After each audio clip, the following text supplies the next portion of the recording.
Hello বন্ধুরা, সবাই কেমন আছো? আশা করছি ভালো আছো। তো আজকে রান্নার ভিডিও নিয়ে চলে এসেছি। দেখতেই পাচ্ছ, মাছের মাথা ভাজছি। হ্যাঁ, এটা কি মাছের মাথা বলো তো? জানি তোমরা বলতে পারবে না, দেখে আর কি কত বলতে পারে। যাই হোক, আমি বলে দিই, হচ্ছে ইলিশ মাছের মাথা ভাজছি। ইলিশ মাছের মাথা দিয়ে চাল কুমড়ো করবো। তোমরা কি কেউ কোনো খেয়েছো করে? না করে খেলে দেখবে, করে খেয়ে দেখবে, খুব ভালো লাগে।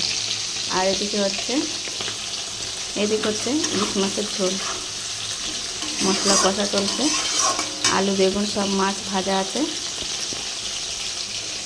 আর এদিকে মাছের মাথা ভেজে নিচ্ছি চাল কুমড়ো বসাবো বলে। তো দেখতে থাকো আমি ইলিশ মাছের মাথা দিয়ে কেমন করে চাল কুমড়ো রান্না করি।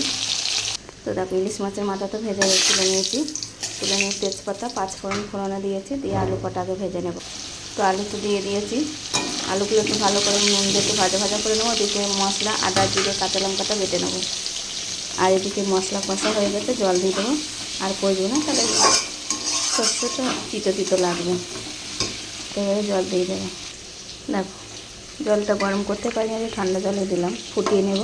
আলু টালু সব সিদ্ধ হয়ে গেছে, ভালো করে ঝোলটা টকবক করে ফুটিয়ে নেব। নিয়ে তারপরে মাছ আর বেগুনটা দেবো। আর এদিকে মাছের চাল কুমড়ো করার জন্য আলুটা ভাজা প্রায় হয়ে গেছে। আমি ওদিকে মশলাটা রেডি করে নিই। দেখো, মশলাটা তো দিয়ে দিলাম, একটু সঙ্গে হলুদটাও দিয়ে দিলাম। একটু মশলাটা কষিয়ে নেব, নিয়ে তারপরে চাল কুমড়োটা দেবো। কিন্তু খেতে খুব ভালো লাগে, জানো তো। ওপর দিয়ে হয়ে গেলে ভাজা জিরেগুলো দেওয়া। তো দেখতে থাকো। আর এদিকে মাছের ঝোল তো ফুটে গেছে, আর একটু ফুটলে মাছ দেবো। দেখো, মশলাটা তো কষা হয়ে এসছে, এবার আমি দিয়ে দেবো কেটে রাখা চাল কুমড়ো। এই যে চাল কুমড়োটা দিয়ে দিয়েছি। এবারে মাছের মাথাটা একসাথে দিয়ে দেবো, দিয়ে ঢাকা দেবো।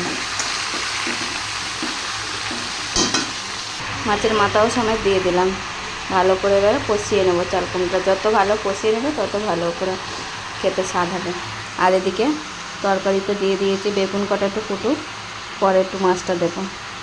দেখো, মাছ কটাও দিয়ে দিয়েছি, কারণ মাছটা তো নরম, তাই বেশি ফোটাবো না। 10 মিনিট গ্যাস জোরে দিয়ে রেখেছি, 10 মিনিট ফুটিয়ে নামিয়ে নেবো। তাহলে আমার মাছের তরকারিটা হয়ে যাবে, ইলিশ মাছের আলু বেগুন দিয়ে ঝোল। কার কার খেতে পছন্দ কমেন্ট করে জানাবে বন্ধুরা। অনেক রকমভাবে রান্না করা যায়, আমি এরকম করে রান্না করলাম। আর এদিকে তো চাল কুমড়োটা চাপা দিয়েছি, হচ্ছে। তো দেখো, চাল কুমড়োর তরকারি এই তোমার কষা এখনও হচ্ছে, চাল কুমড়ো এখনও হবে, অনেক বাকি আছে। আর মাছের তরকারিটা এই যে কমপ্লিট, গ্যাসটা অফ করে দিলাম। তাই যে চাল কুমড়োটা একটু হতে বাকি আছে, দেখতে থাকো। আর মাছের তরকারিটা তো কমপ্লিট হয়ে গেলে গ্যাসটা অফ করে দিয়েছি।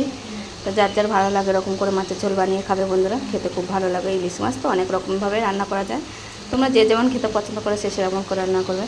আর চাল কুমড়োটা যে মাছের মাথা দিয়ে করছি। তো দেখো, চাল কুমড়োটা প্রায় আমার কমপ্লিট হয়ে গেছে, আর একটু বাকি আছে। ভাজা জিরেগুলো দেবো, অল্প একটু স্বাদ মতন চিনি দিয়েছি। তোমরা যদি কেউ খাও তো দেবে, না খেলেও অসুবিধা নেই, যদি না দিতে পারো। আর লাস্টে ভাজা জিরেগুলো দিয়ে নামিয়ে নেবো। তো চাল কুমড়ো রান্নার রেসিপিটা কেমন লাগলো বন্ধুরা কমেন্ট করে জানিয়ে বন্ধুরা। সবাইকে শুভ দুপুরে অনেক অনেক শুভেচ্ছা ও ভালোবাসা। সবাই ভালো থেকো, সুস্থ থেকো। আর আমার ভিডিওটা যদি ভালো লাগে একটু লাইক কমেন্ট শেয়ার করে দিয়ে পাশে থেকো। তো টাটা বন্ধুরা। গরম গরম ইলিশ মাছের ঝোল ভাত খেতে হেভি লাগবে, চচ্চড়ি। তো টাটা।